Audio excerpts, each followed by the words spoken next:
Thank you, Andrea. Excited to be here. Hi, everyone. Thanks for logging in. Thank you for coming. I know how busy you are and what's on your plate and still making time for us. I'll dive right Sure. in with Let's what go. people want to know. Talk to us about this consolidation of real estate brokerages that we see predominantly in US and your thoughts on Compass and Zillow. Wow. Yeah, I Two, call you straight. yeah, two big questions and kind of somewhat explosive topics, to be honest. So I'll start with the consolidation of brokerages. It started, I think it was early 2025 with the acquisition of Redfin by Rocket. And I think that each one of those consolidation events came from a different reason, different angle, but maybe all of them kind of pointing in one direction, and I'll get to that. But it started with Rocket and Redfin, and I think that what Rocket was interested in is obviously the traffic that Redfin.com has, and they wanted to convert that to mortgage leads as well. So this is where they saw the opportunity. I'm not sure that Rocket was interested in running a brokerage, but I mean, Redfin did have a lot of buyer traffic, and Rocket was interested in that. And then it followed with the acquisition of Anywhere by Compass, which was a different strategic move, obviously creating the largest brokerage in the country and actually in the world. I think that what Compass was after is market share and also control of data, and I'll touch on that in a moment. And then we announced the acquisition of Remax at the end of April.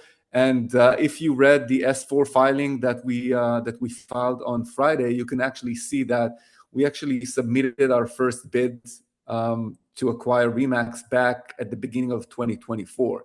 So this has been going on for a while. And we had a completely different reason to do that compared to the previous two acquisitions in the field. What we saw is an iconic brand in 120 countries, great agents, very high productivity per agent on the Remax side. We thought that Real can really help them with just reinvigorating growth and just adding to their value proposition. And by that, taking Remax back to a positive growth trajectory in North America. So that was our reason. Now, I think that what's happening right now with Zillow and Compass is interesting because at the end of the day, what is happening in our industry is that we agents control data or own data, and this is listing data, all of the information that we're receiving from sellers about their listings. And once we list a home, we collect all of that data, we upload it to the MLS, and then Zillow is actually the one who monetizes that data. And they're making a lot of money. They're making billions through showing that data to consumers. And I think that what happened, and again, I'm only speculating because I don't know what Robert Refkin's agenda is, but I think that what Robert is seeing is that, hey, there's this behemoth, Zillow, who's making a ton of money out of our data, and maybe we can get a piece of the pie. And in order to change the way that data is handled, you need to have significant market share so you can go back to Zillow and say, hey, we're now the number one player. We have significant market share. Something needs to change. This is only me speculating. And by the way, I will tell you that it's only fair that agents, you monetize your data. So just imagine 100%. having a listing and earning a few $100s just from Zillow or Realtor.com or Homes.com paying you for the data that they're using in order to generate consumer traffic. I And, always had and I think, this, sorry to interrupt you. I always had this thing in my mind when companies would come and say, pay for leads. And I always said, I pay for marketing, I pay for everything that I do for my clients. So you can call me to ask me to pay for leads that I generated to begin with. It felt not quite there. yeah, I agree that something needs to change because it's just not fair. This is your data. You should be entitled to make money out of it. So I can tell you that there has been a lot of background conversations between a lot of players thinking about how different angles on how to tackle this and different initiatives in the past 2-3 years. My guiding star was always, if this allows our agents to monetize their data, then we participate. But unfortunately, this has not been the case, because everyone who was trying to create something, and when I say something, it's an alternative to the MLS or a data layer that agents and brokerages will upload their data into a certain platform, and that platform will disseminate the data into all of the portals. All of those players were thinking about themselves. They were not thinking about the agents. And this is why we chose not to partner with anyone on the exclusive listings, pre-marketing, all of those initiatives that happened, because I thought that, we polled our agents, and more than 95% of our agents said that their clients are not interested in any pre-marketing strategies or exclusive listings. And B, none of those initiatives allowed our agents to make more money out of their data. And I think that this is where the industry should be going. And now with the acquisition of Remax, obviously, we're a much bigger play. We have a seat at the table. Nobody can ignore us. The amount of phone calls and emails that I received from top CEOs in the industry has been overwhelming, because everybody wants us on their corner. But having us on their corner means that they will need to take care of our agents, and so far we haven't found the right initiative to partner with. Amazing. Well, I love that. I love that someone with such a big seat right now at the table has something to say to protect us. What's the future of Real Broker with Real acquiring Remax? And I think the question that comes in the mind of many is, will Real continue to acquire more brokerages?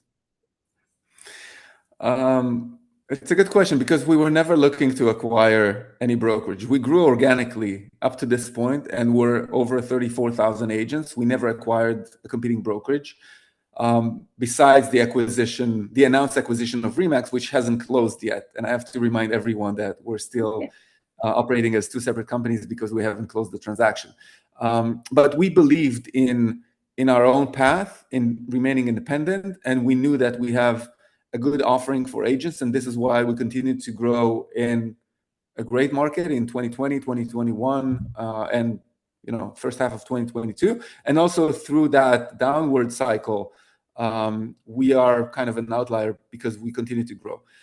And then the reason to acquiring Remax is because we thought that there are just great synergies between the companies. Both companies focus on helping agents succeed in real estate. Both companies just ignore the politics and just focus on execution.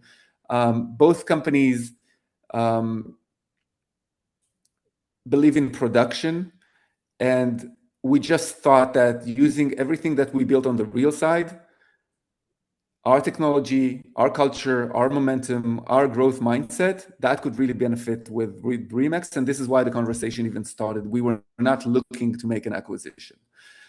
Now, moving forward, when the transaction closes, we will continue to operate the two companies under two different brands. There will be the Remax brand, there will be the Real brand. If you're an agent and you're looking for more freedom, flexibility, you're a little bit more tech savvy, you don't need the in-office access, you want to grow your own brand, you can join under Real.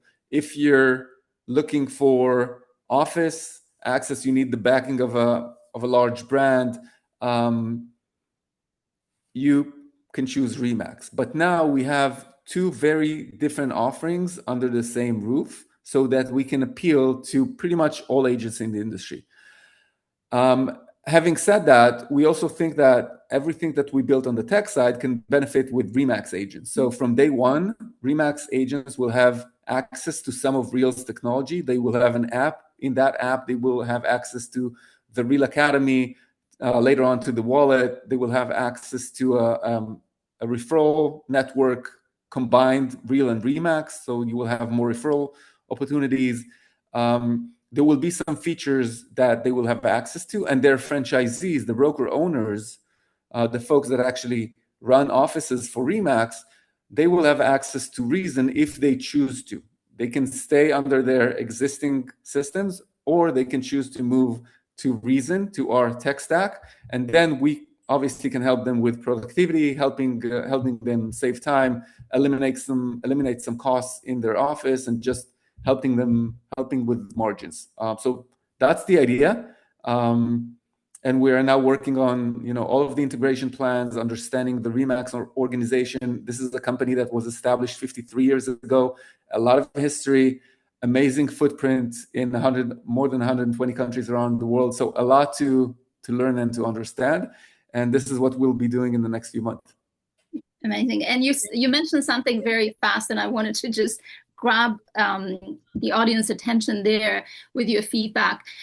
You mentioned that Real grew in a down market, incredibly growth. What do you attribute such rapid growth of Real with such a low turnover, and the growth that happened without taking in consideration the acquisition of Remax? I'm talking about just Real. What do you attribute that to?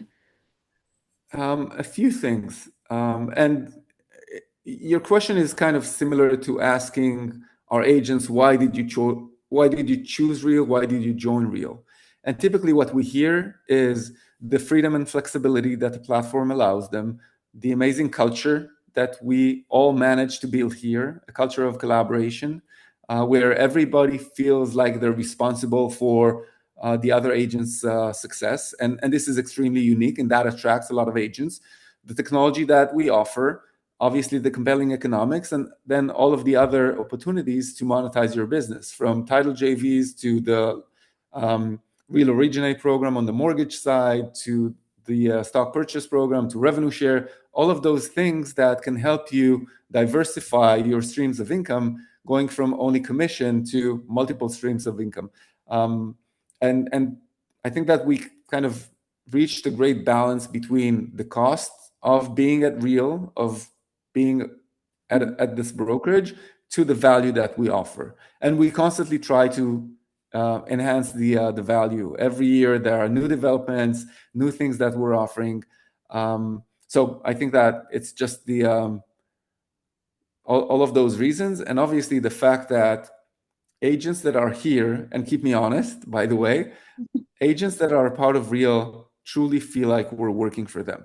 We truly care. And I know that there are a lot of brokerages who care about their agents, but I can tell you that I cannot go to sleep at night knowing that there's an agent who is waiting for an answer or is waiting to get paid. And I will personally jump in and make sure that that happens. And that kind of mindset propagates throughout the organization. And that probably ends up with agents feeling that we care. Yeah, I can attest that between you and Jenna, and by the way, Jenna, the best in the world. She's on top of everything. I would like to go back just for a second to Remax before we talk a little bit about things related to what Real offers. Do you feel that the broker owners at Remax are happy about this, given that they're coming from a brokerage of legacy of their own franchises? What's the feedback that you received from the broker owners? Because I know agents at Real that are not broker owners are quite happy about this announcement. What's the feedback on the broker side?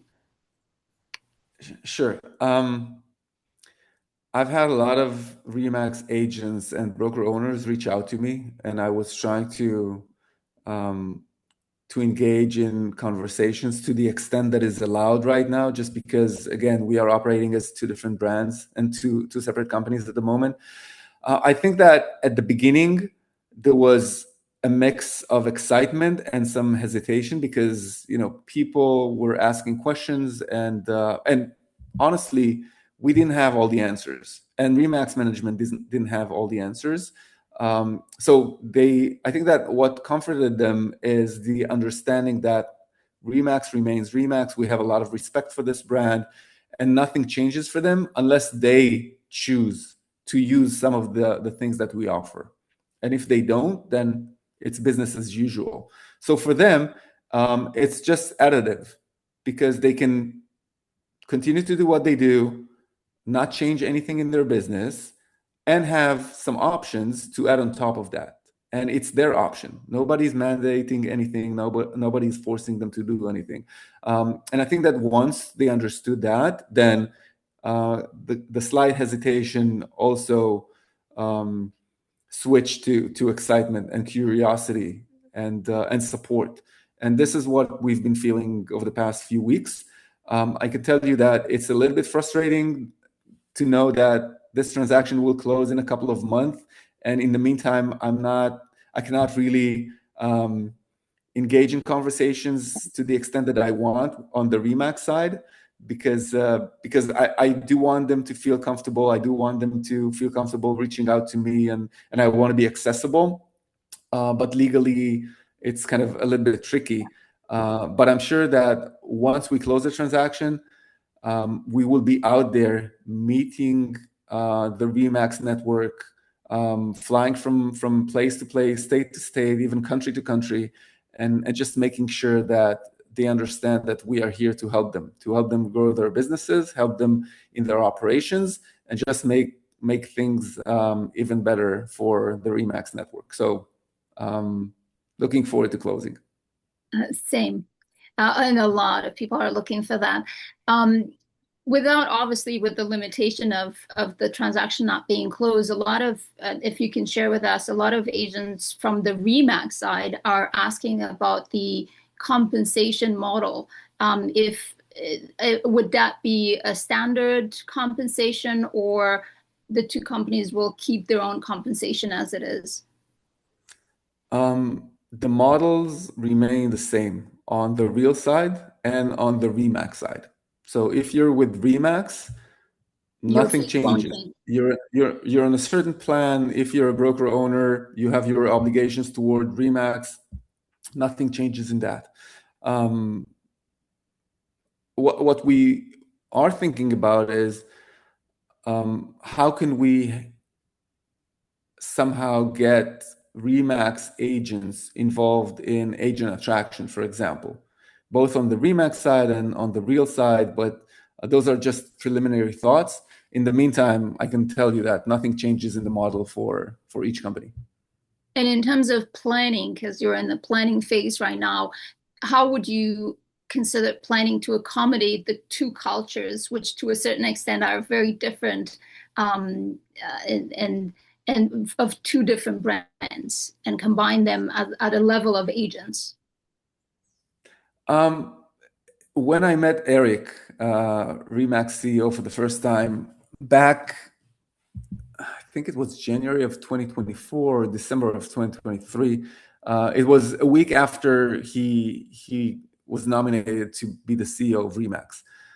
And the first thing that we talked about is the similarities in culture between Remax and Real, both on the corporate side and on the agent side.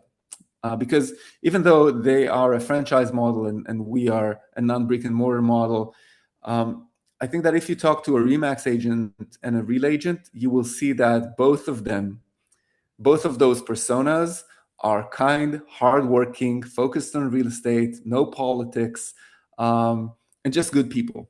And I think that on the cultural side, you will discover that there's a lot of cultural alignment between the two companies. Now, we want to make sure that we create even more opportunities for Real agents and Remax agents to meet, to educate themselves. So we want to try and leverage local events and invite both Real and Remax agents to one venue, or sometimes maybe to a Remax office where people can get educated, and we bring great speakers, and by that strengthen the culture of the combined company to some extent. As I said, we are building a platform for referral exchange where Real agents can upload a referral, and both Real agents and Remax agents can react and pick up that referral, and vice versa. And then on the Real Academy, we want to make sure that we have speakers both from Real and from Remax. So we will try and create some overlap in some activities, and bring together agents from both companies. What are your thoughts when people are saying that real rapid expansion and growth is could be a risk, or it is a risk? A risk for what? For other companies, maybe. Yes. um, you know, if you look at 2023 to 2025, we've grown our agent count between 5 and 10,000 agents on an annual basis, and I believe that we will continue to grow that way. I don't see the risk because we have the systems, we have the know-how. Now will be kind of the fourth or fifth year of rapid growth, and we are just becoming bigger and more established. We know how to handle our business. We have a very strong team, so I don't really see the risk, unless you're another player in the industry that is seeing that really is growing and you're not. But even in that case, you should probably be happy for us. Yeah. Even with this answer, I do believe that you think differently than other leaders. And I'm saying that not only from being a real agent and feel that difference, but also being part of the builders group at Real, where I get to understand more closely how you think, and you do think differently. Related to that, I know you're watching closely other founders and leaders that have built tremendous businesses. What have you learned from those companies that have grow agent count fast but suffer tremendously on profitability? Um, a couple of things here. One, you'll actually be surprised how little to no time I'm spending on what others are doing. Honestly, I couldn't care less because I think that we are only competing with ourselves. The opportunity is there. We have the right offering, and then if we succeed or fail, it's just because of our execution. So it wouldn't help me to focus on what others are doing because it's not accretive to what we're building. So I'm not really looking at what others have built. Um, I I mean, sometimes you try to analyze other companies and understand, why their growth has stagnated, and just to make sure that you're not going in that direction. I think that as long as you continuously build value for agents and you don't focus on vanity metrics, for example, agent count. I'll put it differently. I believe that agent count is the result of you successfully building value for agents. So first build the value and then expect agents to follow. And if you lead with agent count, or we want to be the biggest, then you're probably not focusing on the right thing, which is building value for those agents.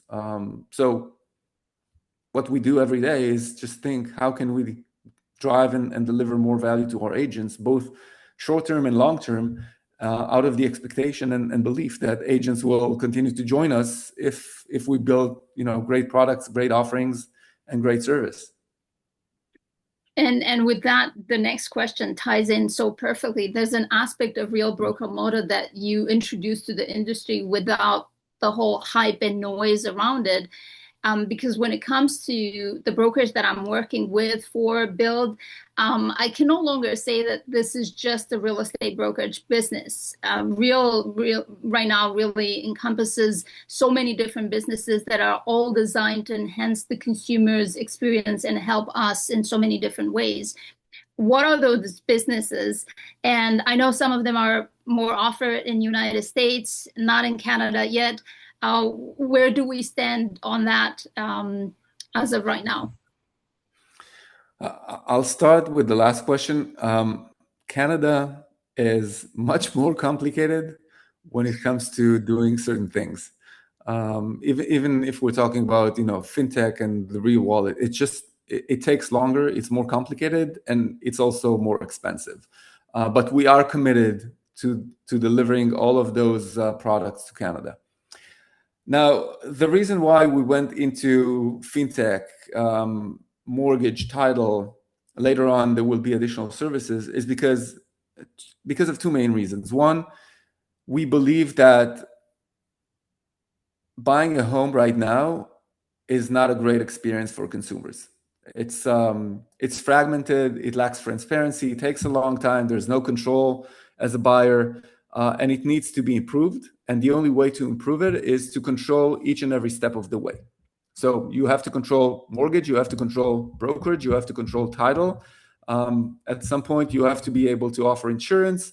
You just need to be able to offer that client all of the services that they need in one place. Everything is integrated, saving them time, giving them the peace of mind that the transaction will close, and just making it somewhat seamless. And this is why we embarked on that mission of creating an end-to-end transaction solution for our agents' clients. Number two, brokerage is a low-margin business, and you need to constantly try and sell more things in order to be able to operate a profitable business. I will add to that by operating mortgage and title, we can offer our agents even more opportunities. I don't know if anyone here opted into Real Originate and became a licensed loan officer and a relationship officer in certain transactions, but this is a great way to make another couple of $1,000s per transaction or a few $100s per transaction, just by doing the same things. So for us, it's building something that works better for our agents' clients, but also create opportunities for our agents to monetize their businesses in multiple ways. And this is especially important and prevalent in market conditions like these, where you're just closing fewer transactions and the cost of feeding your family is still the same, or running your business is still the same, if not higher. So how can you actually extract more dollars out of the same amount of transactions or a lower amount of transactions? And this is what we've been thinking about, and this is why we're kind of engaged in all of those ancillary services that we launched in the past couple of years. And I want to just switch for a second also on the side of offerings, because the questions are always what Real has to offer versus a traditional brokerage. And I thought about this question, how to formulate it, and I said it's going to be very simple: AI and Real Broker. What has to be said about that, and what can you tell us about Hey Leo? I don't know how many of you tried to experiment with Hey Leo, but Hey Leo is still in beta phase, and it allows you to invite your clients to interact with an AI assistant, and that AI assistant is collecting data from them on their desired property. Hey Leo can show them listings. Hey Leo can refine their search. Hey Leo can understand without them using words, but by just them liking properties or the way they're refining the search. Hey Leo can actually understand what's in the back of their mind and what they're actually looking for. Hey Leo can get them pre-qualified for a mortgage. And Hey Leo, soon with the AIRM, will be able to create a profile for each and every client that it's talking to. So we believe that AI can make agents and will be able to make agents significantly more efficient. One thing that we are working on right now, and we will be launching at Rise, I don't know how many of you are familiar with agentic AI or AI agents that are expert in a certain task, but this is something that we are now building. So just imagine that you will have 30 or 100 different employees. Those will be AI employees, and each and every one of them is an expert in one task. So let's say one AI agent is an expert at creating social media shareables. Another one will be an expert at creating CMAs. Another one will be an expert at uploading MLS data. There will be one AI agent per task, and it will be perfect, much better than a human can do. And you, as a Real agent, you will have access to all of them. And the gateway to those AI agents will be Leo. All you will have to do is instruct Leo what to do, and Leo will actually instruct that specific AI agent on what they need to do, and you will be able to see the work in the background. So there will be an illustration that will provide you feedback on what this AI agent is currently doing for you. And this is not in 5 years. This is not in 2 years. I'm talking about the end of this year. And we will gradually launch more and more AI agents for you to use, so that at the end of the day, you can focus on building relationships with your clients, um, generating leads, but anything besides that, you can delegate to your AI agents. And you will become a boss of an organization that is simply working for you, and will allow you to be, I think, 10 times more productive. Or if you choose to, just spend more time on your hobbies or with your family, because there will be somebody else, that AI, that will be doing the things that you are currently doing. I think all the real agents right now are asking, what would that be available for Canadians? That will be the first question. Yes. And the second will be, that comes with a additional cost, or is part of our, structured compensation available right now? It's a good question, because those of you who are actually using AI, and a little bit more extensively, understand that you have to constantly purchase either tokens, credits, whatever you call it. So there's a cost to us to operate AI, and obviously we're not looking to make money out of it, but also we want to make sure that we mitigate the expense. It's sustainable, Um, yeah. yeah. So I would assume that at some point you will just have to pay for the tokens that you're using, but we're not talking about huge amounts. If you're currently using AI, you understand that for a reasonable use, you're talking about a few dollars, or maybe 10, 20, $30 per month. Got it. Got it. The next question is probably one of the most asked questions by real and Remax agents that I'm in communications with. And they all want to know how close in terms of agent benefits those two companies are going to look like, besides the shared technology, as well as, my understanding, trainings, collaboration, leads, and referral exchange. More specifically, will Remax agents have the benefit of revenue share and stock awards, and will real agents would have the benefit of Remax branding and referral network? I feel like I answered some of it at the beginning of the conversation. I can Yeah. tell you that Remax agents will not have access, at least that's the way we're thinking about things right now. We don't think that Remax will have a share purchase program, so no equity program on the Remax side. We do want to be able to pay revenue share to Remax agents if they attract agents to Real, for example. So this is something that we're thinking about. Again, it's just a thought. This is still not a valid program. All of the shared activities that we mentioned, the Real Academy, the referral system, everything that has to do with education and in-person events and online events that will be open to everyone. Obviously, this is open to agents on both sides. But largely speaking, I will say that it's business as usual on each side, with some sort of overlap. But I don't think that there will be any dramatic change. Thank you. And I want to switch right now gears a little bit towards agents and production, and the fact that in the last couple of years we've seen such a hard market because of the inventory level. What do you see that's working for the people that are doing good production in these times like that, and some of them actually growing? What do you see the feedback of the people that are doing well in this market? It's a good question, because I've heard from multiple team leaders at Real that 2025 has been their best year ever. And it means that there are opportunities in every market. And I think that, first of all, I'll start with the obvious. The ones that are winning are the ones that are not giving up, and the ones that actually believe that they can succeed regardless of market conditions. And you know what? Even us on a company level, the fact that we continue to grow and be an outlier in the industry is because we believe that the market should not limit us.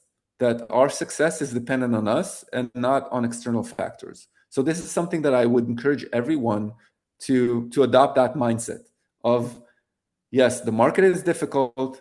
It takes longer to close a deal. There are few opportunities, but you can actually win regardless of what the market is dictating. So that's number one. Number two, what's really shining right now is your ability to create those personal relationships, cultivate them, and deliver value to your clients. If you slow down, if you give up, if you don't communicate as much as in the past, if the quality of your communication is degrading, then you're probably losing. So you have to keep pushing. You have to understand that people are thirsty for information. People are thirsty for answers. Buyers, a lot of buyers really want to buy a home. And sometimes they have the answers there on their side, but they don't know how to interpret the data. They don't have the solutions. You can bring them the solutions and actually turn someone who just read on the news that this is not a good time to buy a home, or that mortgage rates are at 6.5 and the monthly payments are high. You can actually bring the solutions to them. And if you just take the high mortgage rates for granted, and you're not thinking about kind of out of the box ideas on how your clients can actually accomplish this, this meaning buying a home, then you're probably not doing a great job, or not giving them a great service. And there's somebody out there who will find a solution for them to be able to move now instead of in a year or in 2 years when rates drop. So try and deliver value, try and deliver as much information as possible, stay on top of everyone all the time. If you can afford it, don't slow down your marketing. If it's paid marketing and you have to slow down, okay, you still have a book of business that you can still be in touch with without spending money. Do all of those activities in your neighborhood, school, country club, whatever it may be. Just make sure that you position yourself to continue and be the winner, and be the winner when the market picks up, because it will pick up. I don't know if it will pick up in the second half of this year, or in 2027, or in 2028.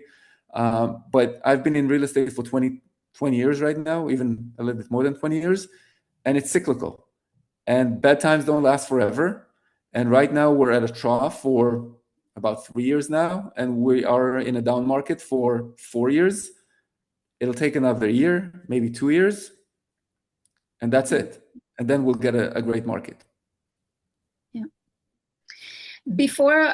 Thank you. And before we take some questions, because I left some time for anybody that has questions, so just prepare your questions. 2 years ago, you participated on another Power Hour, and I'm grateful to have you back 2 years later. And I asked you a question at the time, and I'm going to ask you that question again. Maybe it changed in the last 2 years. I asked you through all of your interviews, and even more so right now, I know you participated to so many interviews. What was a smart question that you were asked that it's worth it to deliver the answer to that to us? That's actually a smart question, but I don't remember what my answer was 2 years ago. It was a very good one. I can share it after if it changed, because it was really good, and I took it. I took that advice at heart. But if in the meantime you had a really good question that you've been asking the last 2 years that you would like to share the answer, let's share that one now. Wow. I don't remember anything specific. I think that typically the questions that have to do with the entrepreneurial side of me and of you, because we're all entrepreneurs, I think that anything that has to do with the conviction and belief that you can make it work and you should not give up, those are typically smart questions, because I'll share a story. When we started Real, there was another company that was financed by the same investors as us, called Fiverr. I don't know how many of you used Fiverr in the past. It's a marketplace for people who are looking for certain jobs, and people that are providing certain services. And we started, almost at the same time with the same investors, and they always had it easy. They were able to attract a lot of clients. They were able to grow very rapidly. They were able um, to raise money. They went public in a large IPO. And I was always looking at Fiverr and saying, hey, when we get to that step, which was the phase that Fiverr was in, things will be so much better. It will be so easier. Life will be great. And every time I got to that phase, and then they were one step ahead, and I said, okay, it's probably so great for them right now. And at the end of the day, we're all facing the same things. We're all facing the same challenges. We're all facing the same problems, and we're in the same boat. And this is what I'm trying to tell you today, that it doesn't matter if you're a solo agent, if you're running a team of 5, if you're running a team of 500, if you're running a brokerage of 35,000 agents, the struggles are the same, because we are entrepreneurs and we chose a certain way of life, and we are facing those challenges. And sometimes we lose and sometimes we win, but as long as we are in the game, we are winning. So, and I know that all of us, including myself, we have our bad days. We have days in which we're just saying, I wish I was doing something else, or I wish this was different. But I can tell you that there's nothing else that I can imagine myself doing that will give me as much joy, happiness, and accomplishment as I'm doing. And I know that if you phase out, if you zoom out and you look at your lives and you look at your businesses, you probably feel the same. So just know that you're probably crushing it, even if you don't see it. Yeah. Thank you. And I wanted to share what you shared 2 years ago, which is very correlated with the story that you just mentioned. But the phrase Oh, I that think I remember. I think I yes, remember. you remember. Okay. It It's was it's something that has to do with my answer had to do with my grandfather. you can share that also. I don't remember if it was from your grandfather, but you can share that one and share the one from 2 years ago. Never mind. Just share the question So, from 2 years ago. you mentioned to me at the time that the question that was important and you felt like sharing was what was the best advice that you received? And it came at a time when you weren't in a good place with building Real, and you had a Yeah. friend. I don't know if it was your grandfather or who, I can't No, remember. it was our first investor who became Yeah. friend. Yeah. Yes. And he said, keep the lights on. And that's a phrase that, I think people should have it, type up when they feel challenged. But if you want to share that story, I thought it was so inspirational. And so, and especially coming from you that, people are looking at you right now. You purchased, you acquired, you will acquire Remax and so on. But you didn't just all of a sudden overnight you're in this position. There was a time where you were thinking if you should keep the lights on or not. Yeah. So this is a friend of mine who was our first investor, and he invested in a few very successful startups. And his advice to me was never give up, because there will always be a turn, a decision, something that will completely change the course of the company. So just know that you should never give up. And actually, in 2019, we were very close to shutting down the company because we were left with no money. And he asked me to take a night and think about whether this is what I wanted to do with my life. Maybe there was something better for me. Maybe there was a better path. And I took the night and I came back to him and I said, I don't know how, but I'm going to make it work. So we're not shutting down the company. I'm just going to make it happen. And then, since then, everything was great. But that was a low There are point. times like that where we're happy you slept well that night. I didn't, by the way, but it was a phase where I was not sleeping At great. least you Actually, came on a positive note in the morning that we're here today. it, it's just about us believing in ourselves. That's what it takes. We just have to believe in ourselves. Yeah.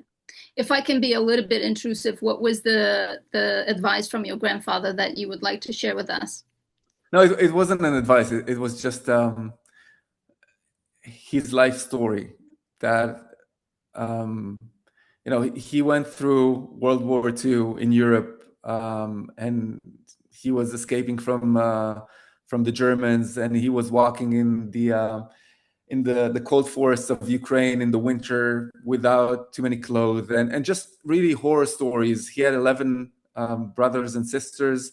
9 of them were killed. His parents were killed. He had a wife and 2 kids killed as well, and he still found the strength um, to escape and to save himself, and then to build a life, to remarry, to have 2 kids again, and just build a family. And when you hear that kind of stories, Yeah. and yet then you compare it to everything that we have going on in our lives, and I know that some of us do have difficulties and very severe difficulties, but everything is in kind of, it gives you proportion. And I try to remember that. Yeah. Thank you for sharing that, because it puts things in perspective. How difficult will be to pick up the phone right now and talk with a prospect about a price reduction, versus what things happen in the world. Thank you so much, and we'll take some questions. If anybody has questions, I see Helga, you have a question. Just unmute yourself and ask away. Thank you, Tamir, so much for being here. I have a voice problem, sorry. Okay, a few things. I was a Remax agent for over 20 years, so it's come full circle. Branding, what is that going to look like? I know from the investment perspective, it's going to be called Real Remax. But again, you keep saying everything's separate. So are real signs and logo always that? Remax the same, or can we meld them? What does that look like? Great question, and it actually came up earlier, and I forgot to answer it.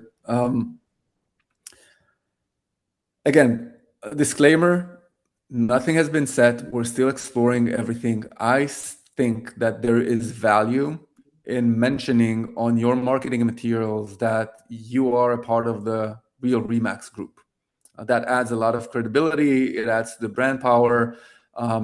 It instantaneously makes people understand, that you're with an established brand, and it works in favor of all of our agents and all of the Remax agents. So we want to be able to allow our agents to use the Real Remax brand, because Real will be a part of that group, and Remax will be a part of that group.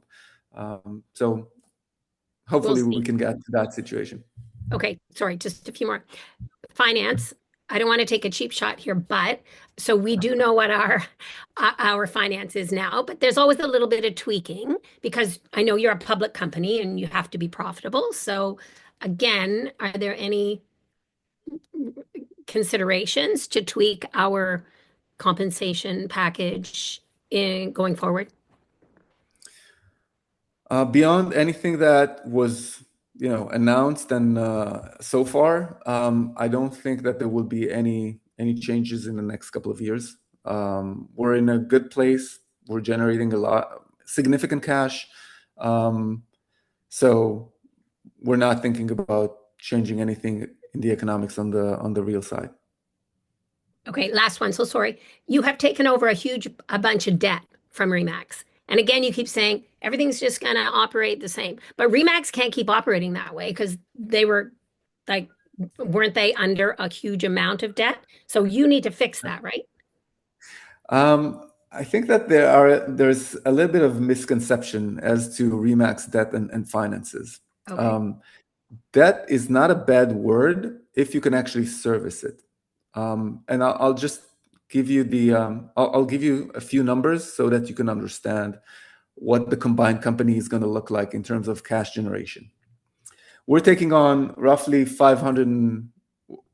we'll have about $550 million in debt, $100 million in the bank. So let's say net debt of $450 million.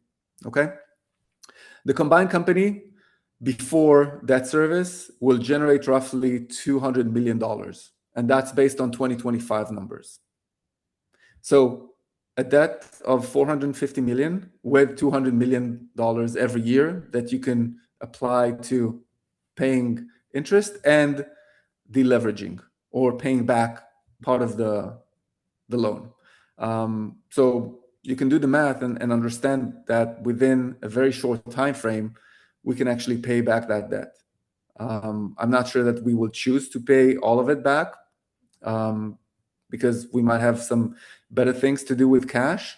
But in terms of serving that debt, we have no problem. I mean, the analogy is, imagine somebody taking a $400,000 mortgage, and every year that family, after paying all of their expenses, household expenses, all of that, that family saves $150,000 or $200,000 that they can use to actually lower their mortgage amount. Would you say that this is a good borrower? I would say it's a great one, but Yeah. But paying the debt is going to be something that we will do very quickly. Thank you, Helga. A question from Jessica. Hi. I apologize if he gets loud. I'm home with a 3-year-old with a broken foot, so he's a little bored. I wanted to ask, I know right now, if we wanted to do a referral in outside of Canada or the US, it's not possible because we don't have the, system set up. But with Remax already existing in so many different countries, would that be a possibility to do a referral with a Remax agent in another country? Most likely, yes. Okay. And that's probably going to be available right out of the gate. So. Oh, wow. Okay. Yeah. That's great news. And then I guess following that, I know you said before, right now the focus is Canada and the US with the Remax acquisition, but you also said that in the future it'd be super easy to go international with Real. Do you think that's something we would do in the next few years? Hard question. It depends on our progress in the US and Canada, but I would assume that it's not going to happen in the next 24 months. Got it. Okay, thank you. Sorry, he's getting he wants to say hi to you. Thank you so much. Thank you. Eddie, Oscar, you have a question? Yeah, hi, Tamir. Hey. Yep. Oh, can you hear me? Yeah, we can hear you. Yeah, just real quick. Number one, thank you. You're so awesome, man. We just joined Real about 2 weeks ago. We left actually Remax, but we had the opportunity about 5 years ago, which we're regretting not doing, to join Real. But I just wanted to ask you, as far as, so now leaving, we left basically at the time of the announcement because me and my business partner, Oscar, didn't use our better judgment, should have left 5 years ago. What is the feeling of, because now we're getting tons of phone calls. So we're in an area that, I've been here 20 something years. So, I mean, I'm not going to sugarcoat it here. And I don't know if I should be saying that, but what is the feeling of that? I'm just explaining, hey, look, we left due to basically everything that you've built the company on. So, I mean, should we not be, and I'm not trying to say we're trying to pick them up, but they're asking us questions. They're approaching us. And I know your model, you're not here to poach or do anything like that, but that's, I guess, What's your suggestion to this? It's a good question. Couple of things. One, I think that if somebody reaches out to you and is asking questions, sure, pick up the phone, answer the questions. I always encourage our agents to be respectful of the businesses that those broker owners, those Remax franchisees have built. They are working very hard to build great businesses, great offices, attract agents to those offices. And we should be respectful of that. We should not go out and try to attract from their offices. We should not go and proactively try and grow real on their expense. But if anyone is reaching out and asking questions, we can take the call and hopefully get them more educated about our technology and what we offer, because this will become available to them.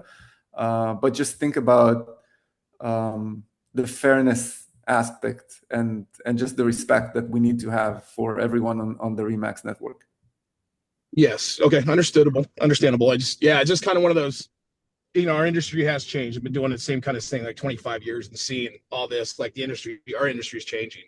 It's like we're part of the forefront running. So, I mean, kudos to you. And, again, not trying to poach or anything like that. It's just, when the phone calls, you've been doing this for so long and you have relationships with other brokerages, that's kind of what I want to just get off my chest, I guess, just see how your feelings about it. So I appreciate the question. And welcome to Real, by the way. Hey, thanks. Thank you, man. I look forward to meeting you one day. That's good. One last question. I want to be mindful of Tamir's time. Heather, what's your question? Hi, Tamir. Good morning. Thanks for the session. Remax is known for their commercial division. What is the status for Real commercial? I read online that it's in process. Yes, this is something that we've been working on / thinking about for the past 3 years. I think that now there's an opportunity to actually leverage the Remax commercial division and launch something on the Real side, or maybe combine Real Remax. This is a part of the integration discussions that we're having, but it will definitely expedite our plans on the commercial side. Okay, and so would it also allow us to work with Remax agents? Like let's say I am interested in doing commercial deals, just sort of being mentored, or just seeking out someone from Remax to assist me with getting into the commercial space. Yeah, I think that if we end up doing something now for the Real side, it will be based on the Remax knowledge, Remax agents that are already there, and you will have access to the training. To the training, to the systems, to the knowledge, and to the people. Okay, sounds good. Thank you. Thanks, Heather. Thank you, Heather. Tamir, you are an incredible leader and innovator, and I'm glad you took the time to be with us today and share with our audience. We would love to have the opportunity to have you back once the deal is closed. And I would love that. A pleasure. And on behalf of our Power Hour attendees, thank you so much for today. Thank you, everyone, for your time, and thank you, Andrea. Thank you. If you're not following Tamir on social, go and follow him, because I'm sure everybody does, but I'm just saying because it's a journey worth watching. And next week we have Jason Cassidy. I'm gonna butcher their name. Yes, Chief Growth Officer, and Dusty. I'm not gonna pronounce his last name correctly. Dusty Oglesby. Oglesby. Yes, VP of Learning and Development. If you enjoyed today, let's continue this to learning more of how we grow and how we help agents here at Real. And everyone have a great week. Thank you, Tamir. Thank you.